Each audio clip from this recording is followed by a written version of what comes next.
शेख मोइनुद्दीन चिश्ती, शेख मोइनुद्दीन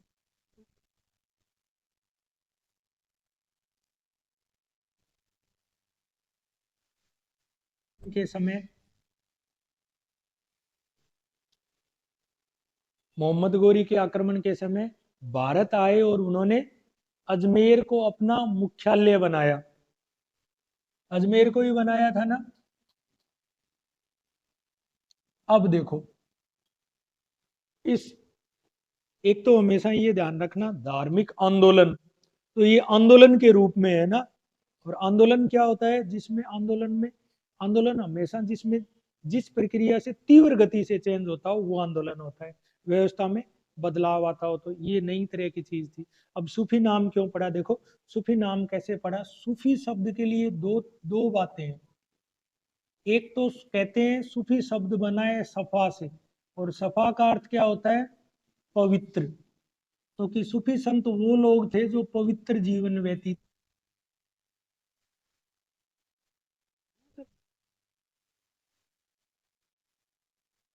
के, ज्यादा वस्त्रों की तरफ,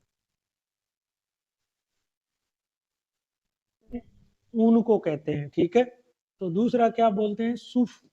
तो सूफ, ये ऊन का लबादा ओढ़ के रखते थे इसलिए। और दूसरा आप ये देखते हो तो सूफी संतों ने संगीत को बहुत महत्व दिया। मूल इस्लाम में तो वर्जित है ना। हमारी हिंदी फिल्म में सूफी संतों की कवालियों से भरी पड़ी है। वही जो सर पे हरा कपड़ा बांध के, काले कपड़े पहन के वो कवालियां गाते हैं ना, वो सूफी संत, ठीक है। तो ये चबूतरे पर बैठ के कवाली गायन करते थे। तो दूसरा सुप का अर्थ हो गया चबूतरा। सुप का एक तो ऊन मानते हैं और दूसरा मानते हैं कि चबूतरा। चबूतरे पर बैठ के कवालियां गाते थे इसलिए। अब देखो, अब सूफी विचारधारा को प्रभावित कर परिभाषित करना हो तो कैसे करोगे, लिखो। लिखना, सूफी विचारधारा।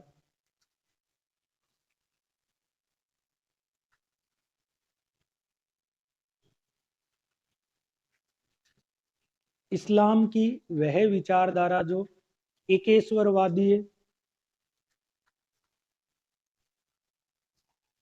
एकेश्वरवादी है,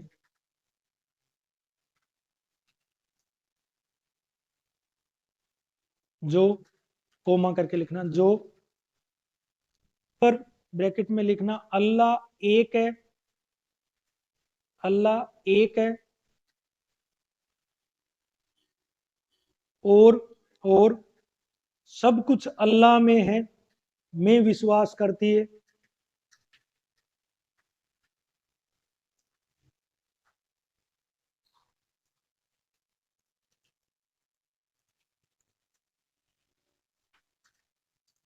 प्रेम और संगीत के द्वारा,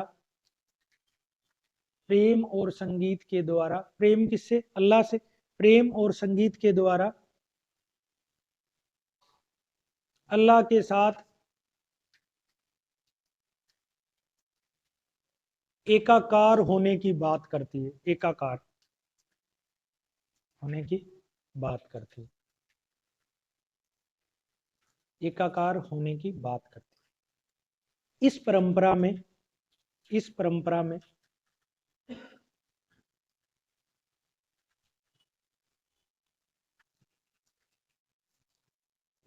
गुरु शिष्य, गुरु शिष्य संबंध, ब्रैकेट में लिखना पीर मुरीद, पीर मुरीद, गुरु शिष्य संबंध। पीर का मतलब गुरु और मुरीद का मतलब शिष्य, पीरी मुरीदी परंपरा भी कह देते।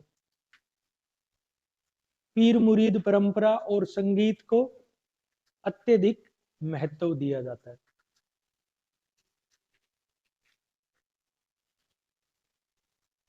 ठीक है। अब देखो भारत में सूफी परंपरा का जन्म कैसे हुआ, ये इतिहास से इंपॉर्टेंट है ना। भारत में सूफी आंदोलन का विकास किस प्रकार से हुआ या जन्म किस प्रकार से हुआ, तो देखते जाना, सुनते जाना, लिखते जाना। भारत में सूफी परंपरा का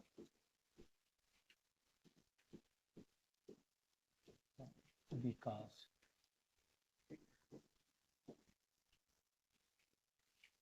इससे पहले जाएंगे इसकी पृष्ठभूमि में। पृष्ठभूमि किसकी? सूफी विचारधारा क्या मूल इस्लाम में है या कोई नई विचारधारा है? देखो हुआ क्या, मूल इस्लाम अल्लाह से प्रेम करने की इजाजत नहीं देता ना। वो ये कहता है, जैसे एकेश्वरवाद का मतलब होता है एक ही ईश्वर होना। मूल इस्लाम अल्लाह को ही शक्ति सर्वशक्तिमान मानता है, लेकिन वो इस चीज की इजाजत नहीं देता कि कोई अल्लाह से प्रेम करके और उसको उसको अल्लाह मिल जाएंगे, इस चीज में वो विश्वास नहीं करता। तो उन्होंने क्या किया, जैसे धीरे धीरे क्या हुआ, कोई भी धर्म होता है उसका स्वरूप हमेशा नहीं रहता। 7वीं सेंचुरी में इस्लाम का जन्म हुआ मोहम्मद साहब के साथ ही। इस्लाम का जन्म होता है, धीरे धीरे उसमें परिवर्तन आते हैं। तो परिवर्तन क्या आते हैं कि एक समय 10वीं मतलब 8वीं 9वीं शताब्दी आते आते उसमें मुताजिल या बुद्धिवादियों का प्रभाव आता है। ठीक है, मुताजिल या बुद्धिवादी उसको थोड़ा बदलते हैं। फिर क्या होगा, इसी इस्लाम के अंदर तुर्कों के हाथ में सत्ता आ जाएगी, पहले अरबों के हाथ में रहेगी। सऊदी अरब में इस्लाम का जन्म हुआ, फिर सत्ता थोड़े टाइम किसके हाथ में रहेगी? ईरानियों के। फिर तुर्कों के हाथ में आएगी। तो इस्लाम की हनफी विचारधारा को मानते थे, और वो हनफी विचारधारा क्या थी? उद्दार थी। तो यहाँ से मूल इस्लाम में थोड़ा थोड़ा बदलाव आना शुरू होता है। तो लिखना, पृष्ठभूमि क्या थी? 8वीं 9वीं शताब्दी में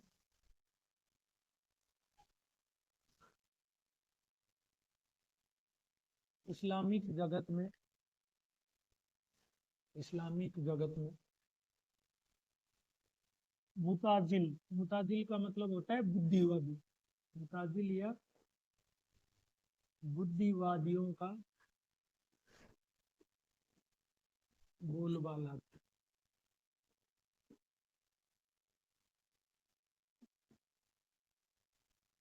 साथ ही भारत में भारत में तुर्की राज्य की स्थापना के साथ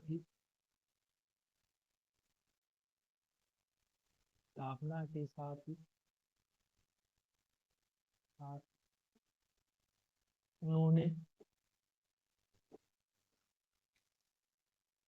इस्लाम की हनफी विचारधारा, इस्लाम में 4 विचारधाराओं में से एक है हनफी विचारधारा। हनफी विचारधारा जो अपेक्षाकृत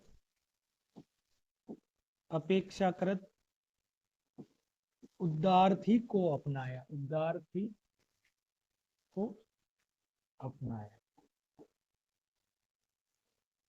अब कट्टर जो पुरातन पंथी थे, उनके समय में तो ये संभव नहीं था कि इस्लाम की व्याख्या में कोई बदलाव कर दे। जैसे ही अनफी विचारधारा आई, जैसे ही मुताजिलों का बोलबाला आया, सूफी संतों के लिए मार्ग प्रशस्त हो गया। अब भारत में जो सिलसिले थे, जैसे चिश्ती था, सूरावर्दी था, कादिरी था, सत्तारी था, नक्शबंदी था, फिरदौसी था, इनसे पहले भी मूल इस्लाम में कुछ लोग हुए जिन्होंने इस व्यवस्था में थोड़ा थोड़ा परिवर्तन किया। तो वो प्रारंभिक संत कौन से थे? ठीक है, तो लिखो, प्रारंभिक सूफी संत। प्रारंभिक सूफी संत कौन था सबसे पहले का? हम्म एक तो महिला संत थी राबिया, और ये प्रीलिम्स के हिसाब से, मेंस के हिसाब से बहुत इंपॉर्टेंट है। राबिया कहाँ की थी? बसरा, इराक की रहने वाली थी। तो राबिया कहाँ की थी? बसरा, इराक की ये महिला संत। पूछे प्रीलिम्स में कि महिला सूफी संत कौन थी, तो राबिया थी। कहाँ की थी? बसरा, इराक की थी। वो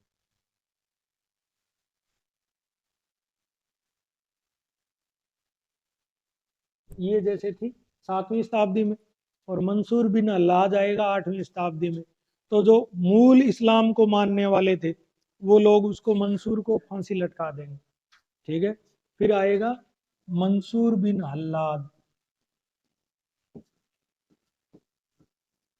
मंसूर बिन हल्लाज को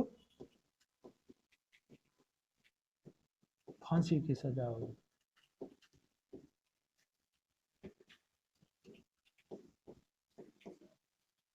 ये प्रारंभिक हो गए।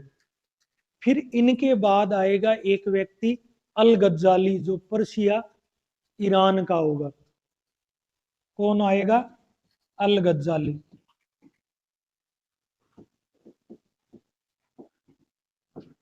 अल गज्जाली कहाँ का होगा?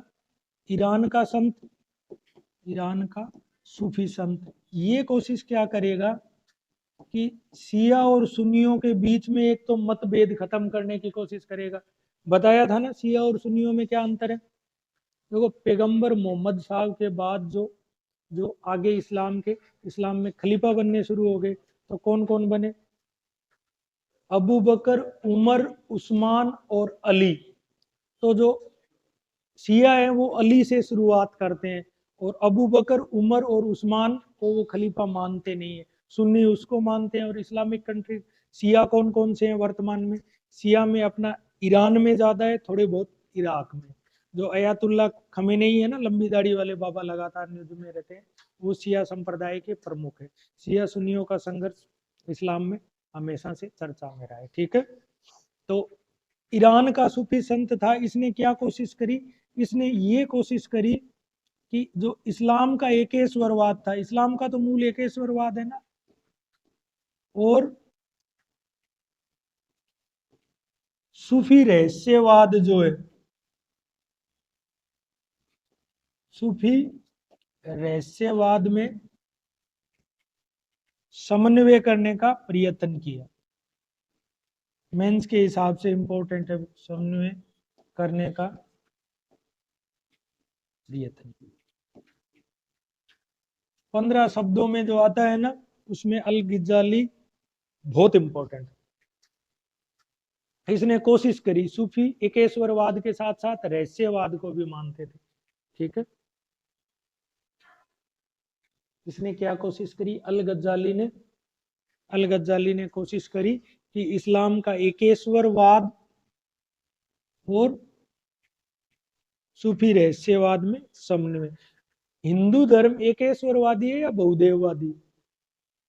बहुदेववादी। और उपनिषदों में जो बताया गया है वो क्या है? वो अद्वैतवाद है, आत्मा और ब्रह्म एक है ना। ज्यादा जोर नहीं देना हो तो रट लेना है, समझाने के लिए तुम्हें बैठा ही, ठीक है। देखो, अब बढ़ो आगे। अब अगला आदमी कौन आएगा? अगला आदमी आएगा इब्नुल अरबी।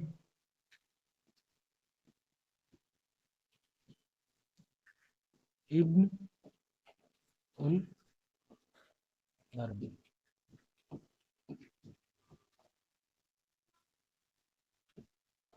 और इब्न उल अरबी क्या सिद्धांत देगा?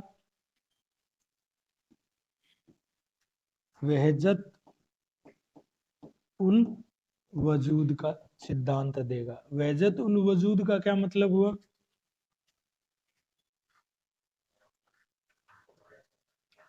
एकेश्वरवाद का सिद्धांत की अल्लाह और मनुष्य एक ही है। एकेश्वरवाद के दो मतलब हुए, एक ही ईश्वर है और सब कुछ ईश्वर में है।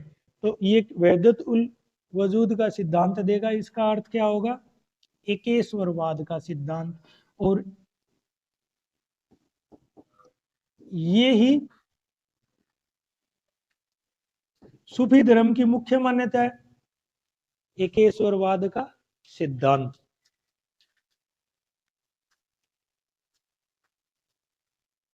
वहदत उल वजूद, ये याद रखना। देखो, सुनने में टफ लगेंगे भाई, अरबी शब्दावली है तो फिर ऐसी है, ठीक है। अब देखो, अब कुछ सूफी शब्दावली है, जैसे सूफा, वहदत उल वजूद हो गया, और क्या हो गया? और सूफी शब्दावली में आ जाएगा, लिखो सूफी, मुख्य सूफी शब्दावली। समा किसको कहते हैं सूफी? संगीत को कहते हैं, संगीत को कहते हैं ना। आप देखते हो कि सूफी संत कव्वालियां लगातार गाते रहते हैं ना। और एक है वहजतुल वजूद, तो बता ही दिया। दूसरा है चिला। चिला किसको बोलते हैं? वो चिला बोलते हैं जो जो 40 दिन की साधना है उनकी, 40 दिन की साधना। एक शब्द आज से 10 एक साल पहले बहुत पॉपुलर हुआ था, फना। हर एक गाने में फना आ जाता था ना। फना का मतलब क्या होता है? ईश्वर के साथ मिलन है ना, फना। फना ईश्वर के साथ मिलन।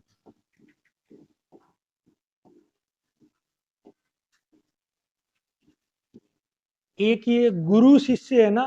देखो ये सिलसिले कैसे चले, मतलब हर एक गुरु अपना चेला बना के जाता था आगे से आगे। तो यहाँ पीरी मुरीद परंपरा जो थी उसको बहुत महत्व देते। आप यहाँ पीर की दरगाहों में जाते हो ना, तुम्हारे यहाँ गंगानगर में हर सड़क के किनारे बनी हुई, यही यहाँ से 200-300 मीटर दूर बनी हुई है ना, हर जगह बनी हुई है। गंगानगर वालों को और पंजाब वालों को मिलना चाहिए कोई नया, है ना, तैयार रहते हैं वो, है ना। देखो पीर मुरीद, पीर का मतलब गुरु और मुरीद का मतलब शिष्य। अब भारत में इस प्रकार से विकास हुआ।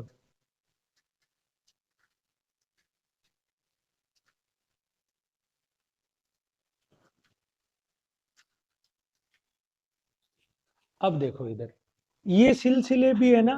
अब 12 सिलसिले बताए हैं किसने? अबुल फजल ने आईने अकबरी में। इसमें भी दो तरह के हैं, तो लिखो। भारत में 12 चिश्ती सिलसिले थे, भारत में 12 चिश्ती सिलसिले थे। कौन कौन से थे? किसने बताए ये? अबुल फजल ने बताया आईने अकबरी में। आईने अकबरी। अब इसमें भी दो प्रकार के हो गए। दो प्रकार के कौन से हो गए? एक तो बासरा हो गए। बाइज्जत का मतलब क्या होता है? इज्जत के साथ, इज्जत के साथ। और बेइज्जत मतलब इज्जत के बिना। तो वैसे ही जो इस्लामिक विधान को मानते थे, जो इस्लामिक विधान या नियमों को मानते थे, वो तो कौन से हो गए? बासरा।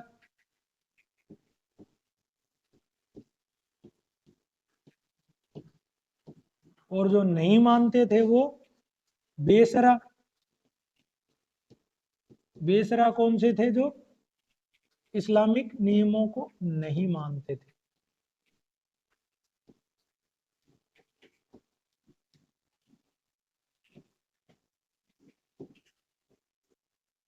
आरएस दोगे इसमें से सवाल 100% तैयार मिलेगा, इसको ईमानदारी से पढ़ना है ना। बासरा कौन कौन से थे भारत में? चिश्ती और सूरावर्दी। कौन कौन से थे? चिश्ती और सुहरावर्दी।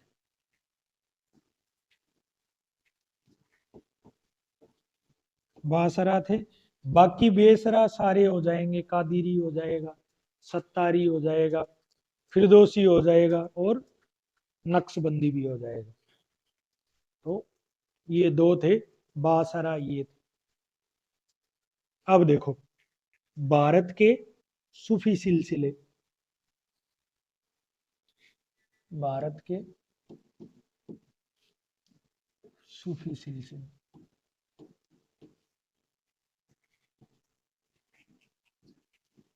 कौन कौन से थे भारत में सूफी सिलसिले? नंबर 1 पर आ जाएगा चिश्ती। चिश्ती सिलसिला क्यों नाम दिया? स्थापना करी थी, इस सिलसिले की स्थापना करी थी ख्वाजा मोइनुद्दीन चिश्ती। मोहम्मद गौरी के साथ भारत आए थे 1292 में मोइनुद्दीन चिश्ती। और इन्होंने किसको मुख्यालय बनाया था? अजमेर को।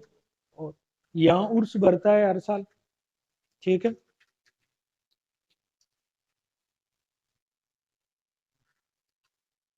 ठीक है, ख्वाजा मोइनुद्दीन चिश्ती। अब मोइनुद्दीन चिश्ती के बाद याद करो कौन से होंगे। मैंने तुम्हें सल्तनत पढ़ा रहा था तब बताया था। कुतुब मीनार की 5वीं मंजिल बनाई थी, वो याद नहीं रखना था। ये रखना कुतुब मीनार किसकी याद में बना था? वो ख्वाजा कुतुबुद्दीन बख्तियार काकी, वो इससे अगले संत थे। तो कौन से थे?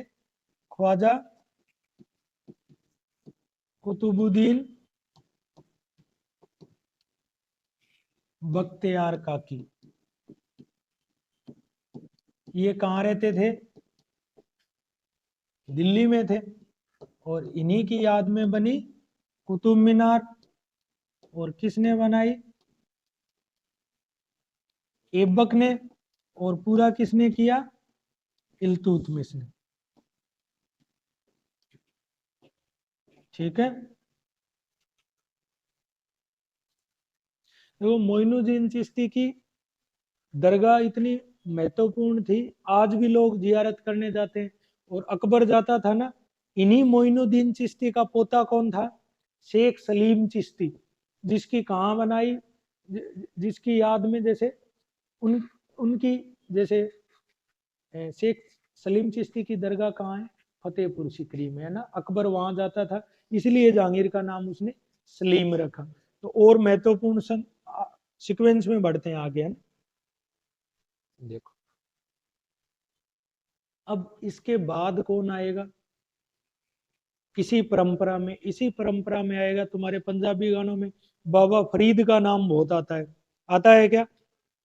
फरीद की इंपॉर्टेंस इस बात को लेके है कि देखो गुरु नानक साहब थे ना, वो बहुत खुले विचारों के बहुत बुद्धिमान व्यक्ति थे। तो जो सिख धर्म का जो आदि ग्रंथ है उसमें शेख फरीद सूफी संत होने के बावजूद भी उनकी रचनाएं उन्होंने शामिल करी। कुछ एक भक्ति आंदोलन पढ़ाऊंगा तो भी पढ़ाऊंगा, भक्ति आंदोलन के संत है, उनकी रचनाएं भी उन्होंने आदि ग्रंथ में शामिल की। ठीक है, देखो अब आएंगे अगले बाबा फरीद। और इनका पूरा नाम था फरीदुद्दीन।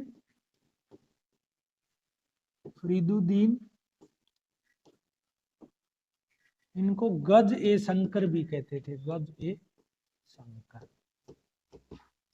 ये कहाँ थे? पंजाब में थे। वैसे ये इल्तुतमिश के दामाद थे।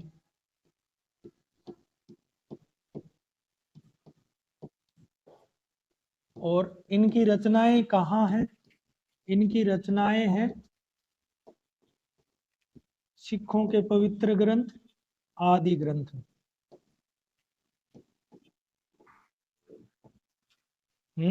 गुरदास मान बहुत नाम लेता है ना बाबा फरीद के।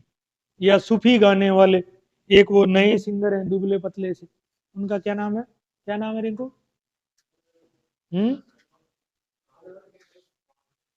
कंवर ग्रेवाल। वैसे ही गाता है ना चद्दर ओढ़ के। और तो समझ जाना आप सूफी क्या है। उसके चलो बात चल गई तो बात करता हूँ। कंवर ग्रेवाल के गानों में क्या रहता है? ईश्वर अल्लाह से प्रेम की बातें करता है ना। वो काली गड्डी काला माल दुनाली जट है ना, बैर, वो उसके पास नहीं है ना। वो तो जिनमें दिमाग नहीं है वो उनके पास है ना। काली गड्डी काला माल जैसे धरती पे इसी के लिए आए और कोई काम ना नहीं, है ना। काली गड्डी काले माल वालों ने पंजाब को बर्बाद करके रख दी। और काले माल को ग्लोरीफाई करते हैं ना, है ना। जो मतलब देखो जैसी आपका साहित्य और सिनेमा हमेशा आपकी सोसाइटी को रिप्रेजेंट करता है। काली गड्डी काला माल बैर, मतलब बैर किससे? अपने भाई के सिर फोड़ देना, या कॉलेज में अपने साथी की टाट फोड़ देना, फिर चवनिया गैंगस्टर बनना। मैं पुलिस अधिकारी हूँ इस नाते कह रहा हूँ, ये टिकटॉक के गैंगस्टर हैं, कुछ भी नहीं है इनके अंदर, कुछ भी नहीं है इनके अंदर। सिवाय वो मतलब इंस्टाग्राम पे ये कर देंगे, ये कर देंगे, अरे काय का बैर बेवकूफ, छत्ते जैसे बाल बना लेते हैं, ऊपर खोपड़ी में कुछ है नहीं, है ना। तो इसलिए समझना भाई सूफी क्या है और सूफीज्म क्या है। देखो, जब आर्ट एंड कल्चर की बात करते हैं ना, तो आर्ट एंड कल्चर कोई अपने से अलग नहीं है, ठीक है। आर्ट एंड कल्चर जी जाती है, पढ़ी नहीं जाती, ठीक है ना। ठीक। उन छत्ते जैसे बाल वालों ने पंजाब को खराब करके छोड़ दिया। चलो, आदि ग्रंथ में रचनाएं है ना। देखो, बाबा फरीद हो गए। बाबा फरीद के बाद मोहम्मद बिन तुगलक का कौन से संत थे जिनसे विवाद हुआ था? वो जो कह रहे थे वो मेरे पैसे वापस दे दे, तो निजामुद्दीन औलिया था। निजामुद्दीन औलिया ने कहा अभी तुम पहले दिल्ली आ तो जा।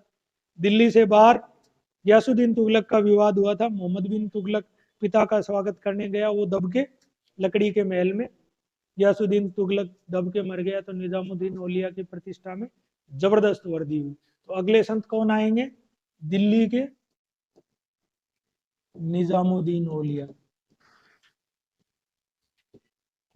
निजामुद्दीन औलिया।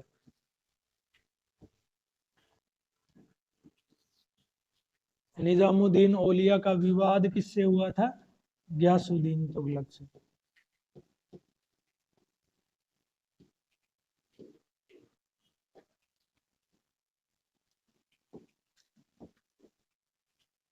हम्म।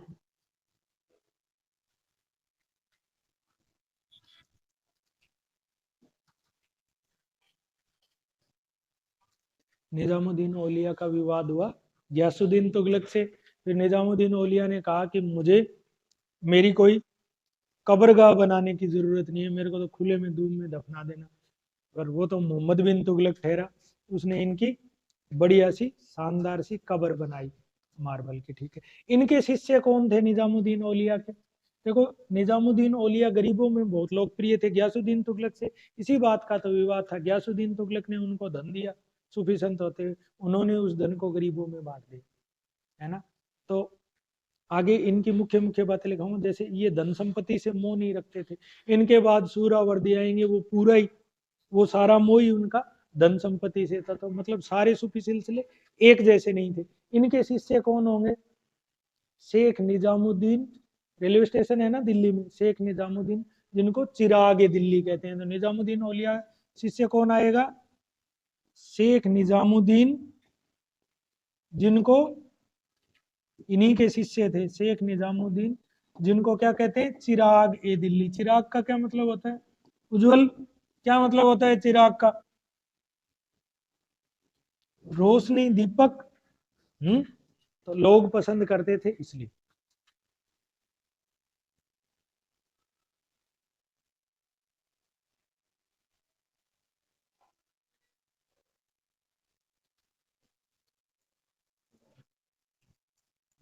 ठीक है।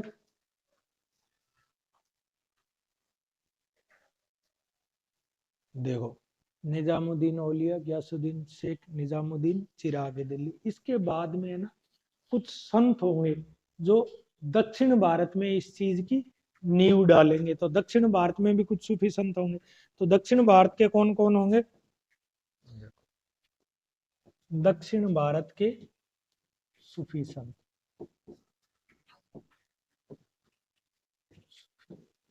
संत एक तो होंगे शेख बुरहानुद्दीन गरीब, शेख बुरहानुद्दीन गरीब। और दूसरे होंगे गेसुदराज। गेसुदराज कहाँ रहेंगे? गुलबर्गा कर्नाटक में। ये दो नाम याद रखना। आपसे यही पूछते हैं ना कि कौन सा संत कौन से सिलसिले का है या उनका क्षेत्र क्या था, प्रीलिम्स में तो यही पूछते हैं। तो ये दो नाम याद रखना, शेख बुरहानुद्दीन गरीब और गेसुदराज, जो गुलबर्गा कर्नाटक में। ठीक है। अब देखो, संत तो लिख लिए, चिश्तियों की विशेषता लिख लो। चिश्तियों की क्या विशेषता थी? चिश्तियों की विशेषता लिखना भाई।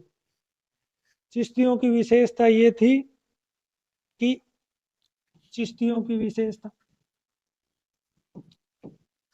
देखो अगर आपसे 15 शब्द में पूछ लेना चिश्ती सिलसिला, पहले उनकी साथ में विशेषता और फिर 2-3 प्रमुख संत के नाम लिख देना। 50 शब्द में पूछ ले तो डिटेल में विशेषता लिखना और सारे संतों के नाम लिख देना। चिश्तियों की विशेषता लिख दी, सारे संतों के नाम लिख दिए, अब पूरे में से पूरे नंबर आएंगे, है ना। सारा जोर इस पे मत लगा देना 1292 में वो वहां से आया था, घोड़े पर बैठ के आया था, है ना, वो करता था, वो नहीं, मूल मुद्दे की बात ये, ठीक है। तो विशेषता क्या थी, एक तो सरल जीवन व्यतीत करते थे, सरल जीवन व्यतीत करते थे। दूसरी मुख्य बात है ये राजनीतिक हस्तक्षेप नहीं करते थे, किसी भी तरह का नहीं करते थे। इनमें से एक ने भी राजनीतिक हस्तक्षेप नहीं किया। आगे सूरावर्दी सिलसिला पढ़ाऊंगा, तो एक तो है ना वो इल्तुतमिश की मदद कर रहा है, सिंध में एक उसका अमीर था नासिरुद्दीन कुबाचा, उसने विद्रोह किया, तो एक था बाउद्दीन जकारिया, वो उसकी मदद करता है, वो एकदम सुल्तान की तरह ठाट बाट में रहते थे, सूफी संत थे, लेकिन ये सरल जीवन व्यतीत करते थे, ठीक है, सरल जीवन व्यतीत करते थे। दूसरा, धन का लोभ नहीं रखते थे, राजनीतिक गतिविधियों में भाग नहीं लेते थे, गतिविधियों में से दूर रहते थे, ये बात। चलो, फिर ये सारे काम नहीं करते थे, सुरावर्दियों ने कहा ये हमारे लिए छोड़ दो, ये हम कर लेंगे, ठीक है। बढ़े आगे,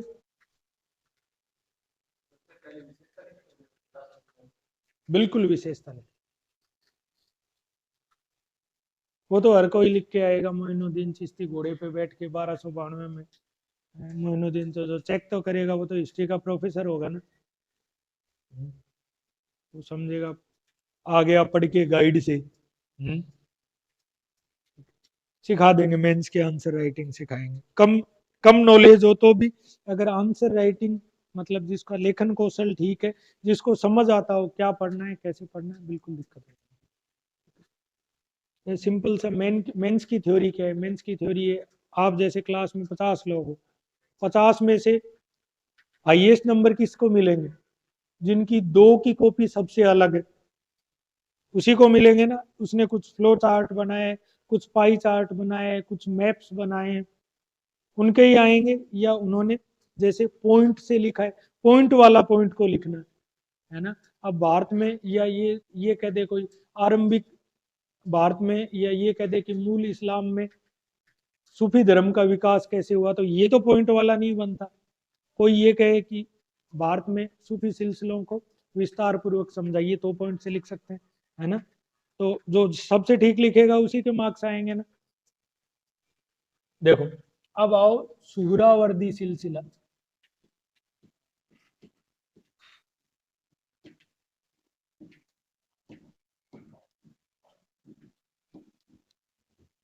अब जैसे मान लो सूफीज्म में कोई व्यक्ति तो वहदतुल वजूद लिख के आएगा, राबिया लिखेगा, मंसूर बिन हल्लाज लिखेगा, अल गजाली लिखेगा, वहदतुल वजूद लिखेगा, अनफी विचारधारा लिखेगा, मुताजिल्स का वर्णन करेगा, नंबर मेंस में भाई उसके आएंगे। वो थोड़ी 12 सिलसिले थे, ये यहाँ रहता था, ये यहाँ रहता था, इसका अनुयायी ये था, समझ रहे हो ना। देखो, सुहरावर्दी ये कहाँ कहाँ रहते थे, ये पहले तो ये लिखो, चिश्तियों के विपरीत, चिश्तियों के विपरीत राजनीतिक गतिविधियों में भाग लेते थे, राजनीतिक गतिविधियों में भाग लेते थे, और धन का संग्रह कर राजकीय ठाट बाट से जीवन व्यतीत करते थे, राजकीय ठाट बाट से जीवन व्यतीत करते थे।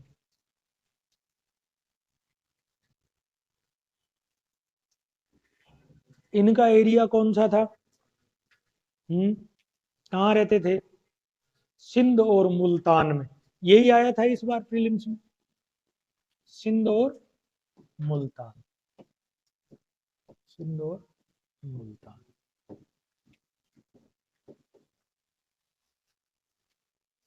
इस इस सिलसिले का संस्थापक कौन था?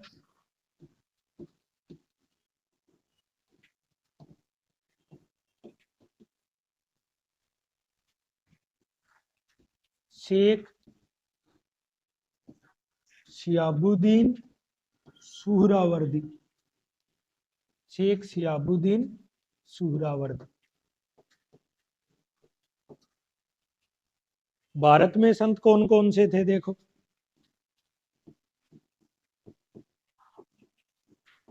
भारत में संत थे इनके, एक तो थे बाउद्दीन जकारिया, बाउद्दीन जकारिया, और दूसरा जलालुद्दीन तबरीजी।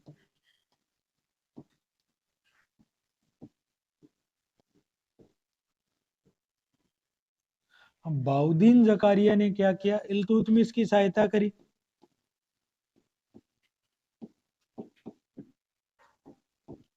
क्या सहायता करी? सहायता ये करी कि सिंध में उसका अमीर था, सिंध में जब नासिरुद्दीन कुबाचा नाम था, उसने नासिरुद्दीन कुबाचा ने विद्रोह किया था, उसके विद्रोह को दबाने में सहायता करी।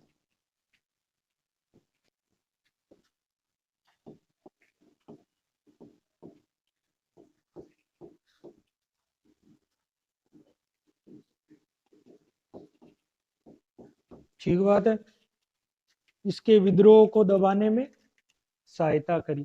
इल्तुतमिश के टाइम में क्या है, नई नई सल्तनत थी, तो विद्रोह बहुत हुए। और विद्रोह किस तरह के हो रहे थे? जैसे एक ताजुद्दीन यल्दौज ने किया,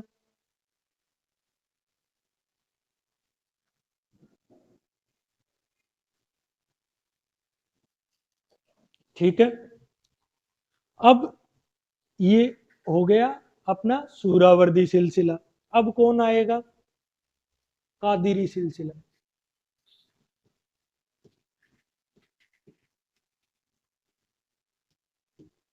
कादिरी सिलसिला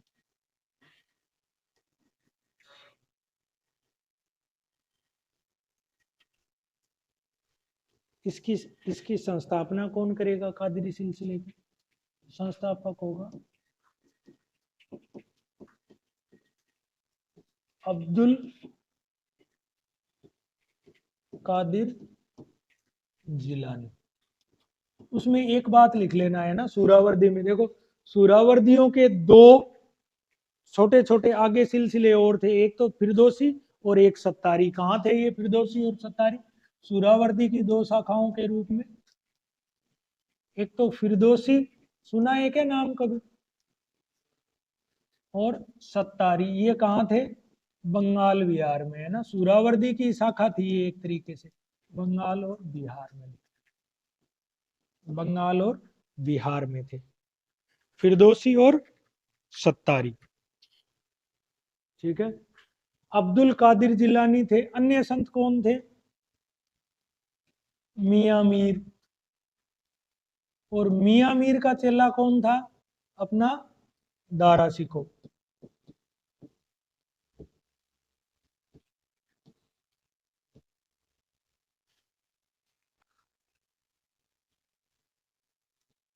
इनका शिष्य कौन था? दारा सिखो, कादिरी परंपरा का अनुयायी था।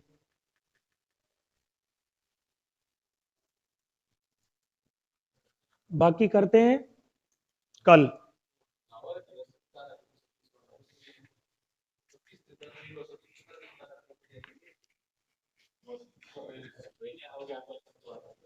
देखो